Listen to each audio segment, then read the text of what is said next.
Milan resmi konfirmasi laga persahabatan pramusim terakhir lawan Vicenza.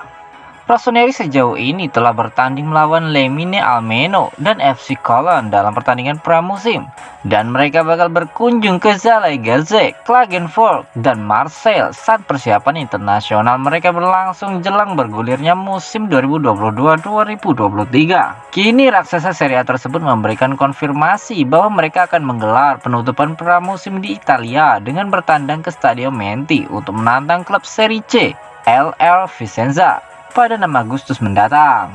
Laga persahabatan terakhir antara kedua klub pernah terjadi pada September 2020 saat Diavolo meraih kemenangan 5-1 dengan pertandingan dimainkan di kompleks latihan Milano. Sejauh ini pasukan Stefano Pioli telah melakukan persiapan mereka dengan cukup baik, meskipun skuad belum sepenuhnya lengkap. Pasalnya selain beberapa bintang belum bergabung di tim lantaran mendapat perpanjangan masa liburan usai keikutsertaan mereka dalam pertandingan internasional bersama tim nasional negara masing-masing.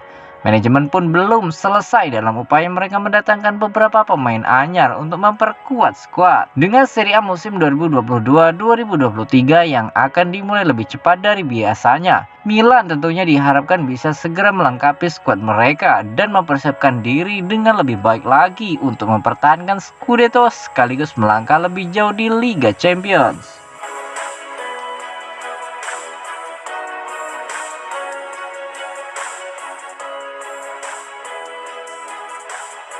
Ditodong pistol dari jarak 1 meter, Bakayoko kritik polisi Italia. Gelandang AC Milan, Timoe Bakayoko, telah mengkritik perilaku polisi setelah ia difilmkan ditarik dan digeledah oleh polisi.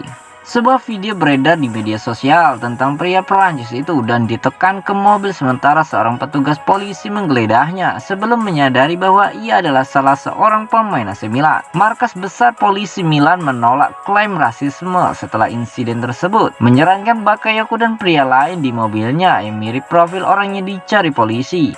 Sebuah pria kulit hitam di sebuah SUV mengenakan t-shirt hijau menyusul kaos penembakan di malam sebelumnya. Pada hari Rabu, Bakayoko memecah keheningannya dengan serangkaian video di Instagram di mana ia berkata, "Masalahnya bukan kesalahannya. Siapapun bisa membuat kesalahan. Itu adalah cara mereka bertindak. Saya dan rekan saya menemukan diri kami berjarak 1 meter dari pistol. Mereka jelas menempatkan kita dalam bahaya terlepas dari apakah mereka punya alasan. Situasinya akan jauh lebih buruk jika saya tidak tetap tenang.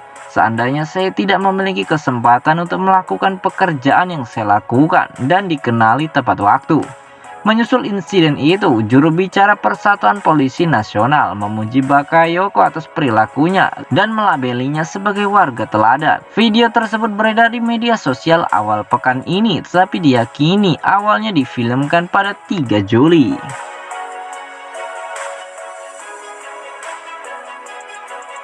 Verratti beri pujian setinggi langit kepada Tonali. Tonali bergabung Rossoneri dalam status pinjaman dengan opsi pembelian dari Brescia pada musim panas 2020. Pada mulanya ia membutuhkan waktu untuk membiasakan diri bermain di poros ganda, mengingat ia selalu tampil di formasi 3 gelandang bersama mantan klubnya. Akan tetapi sedikit yang menyangka ia bakal melejit pada musim 2021-2022 dengan menjadi pemimpin di area lini tengah. Tidak ada keraguan bahwa memiliki beberapa masalah fisik pada musim panas 2020 yang mengakibatkan penundaan awal pramusimnya. Tentu saja menghambat proses adaptasinya bersama Milan. Tetapi ia tetap mampu mengejar segala ketertinggalannya pada musim sebelumnya, dan hasilnya pemain internasional Italia tersebut sukses membungkam mereka yang mengkritiknya sekaligus membuktikan kualitasnya. Verratti sempat memberikan wawancara kepada Sport Week.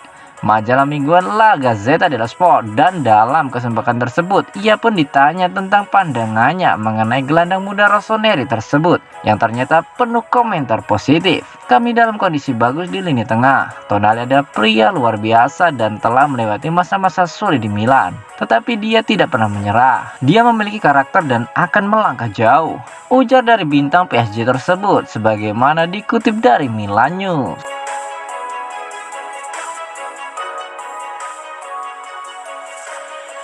Fiorentina berniat bajak Simon Kjaer dari AC Milan. Laporan di Italia mengatakan jika Fiorentina berniat untuk membajak Simon Kjaer dari AC Milan. Pelatih Vincenzo Italiano merupakan pengagum berat dari kapten timnas Denmark itu. Saat ini Kjaer telah kembali berlatih di Milano, dan laga melawan Wolfsburger tengah pekan depan diprediksi akan menjadi laga perdananya setelah setengah musim absen. Sebagaimana kita tahu, mantan pemain Sevilla itu mengalami cedera parah dan harus dioperasi pada Januari kemarin. Mengutip laporan dari Sportivo, Fiorentina sedang mencari seorang bek tengah baru di pasar transfer musim panas ini. Simon Kjaer adalah sosok profil sempurna yang diidamkan oleh pelatih Vincenzo Italia. Namun harapan La Viola untuk merekrut Simon Kjaer sepertinya akan bertepuk sebelah tangan. Hal itu terjadi lantaran Milan tak ingin lagi kehilangan pemimpin timnya setelah Romagnoli yang pergi ke Lazio. Selain itu, sang pemain sendiri masih ingin melanjutkan karirnya di AC Milan dan fokusnya saat ini adalah dapat kembali membantu tim secepatnya. Kontrak Kjaer baru akan berakhir pada musim panas 2024 mendatang. Selama membela Panji Rossoneri, Simon Kjaer secara total telah memainkan 72 penampilan di semua kompetisi dengan sumbangsi 1 gol dan 2 buah assist.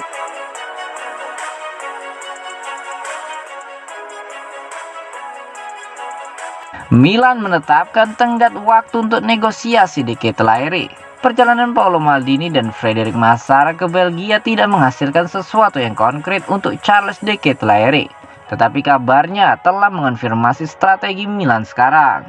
Rossoneri mengirim direktur utama Maldini dan Massara ke Brugge untuk pertemuan panjang dengan para eksekutif klub Brugge, berharap untuk menyelesaikan kesepakatan untuk talenta Belgia berusia 20 tahun itu, atau setidaknya menetapkan parameter yang jelas. Milan telah mengincar De Ketelaere untuk sementara waktu sekarang, tetapi telah menghadapi persaingan ketat dari Leeds United.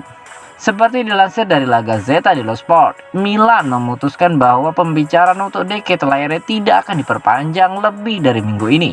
Jika kesepakatan tidak disepakati saat ini, Rossoneri akan fokus pada target lain, hanya memiliki beberapa minggu hingga dimulainya musim Serie A. Jika klub Brugge menerima tawaran Milan, De Ketelaere akan meninggalkan Belgia ke ibu kota Lombardi dengan dokumen siap untuk pergi. Milan memiliki tawaran konkret senilai 32 juta euro, termasuk tambahan untuk pemain berusia 21 tahun itu, dan mereka bisa menaikkan angka sedikit untuk mencoba dan mendorong kesepakatan melewati batas, meskipun peningkatan substansial tidak akan dilakukan.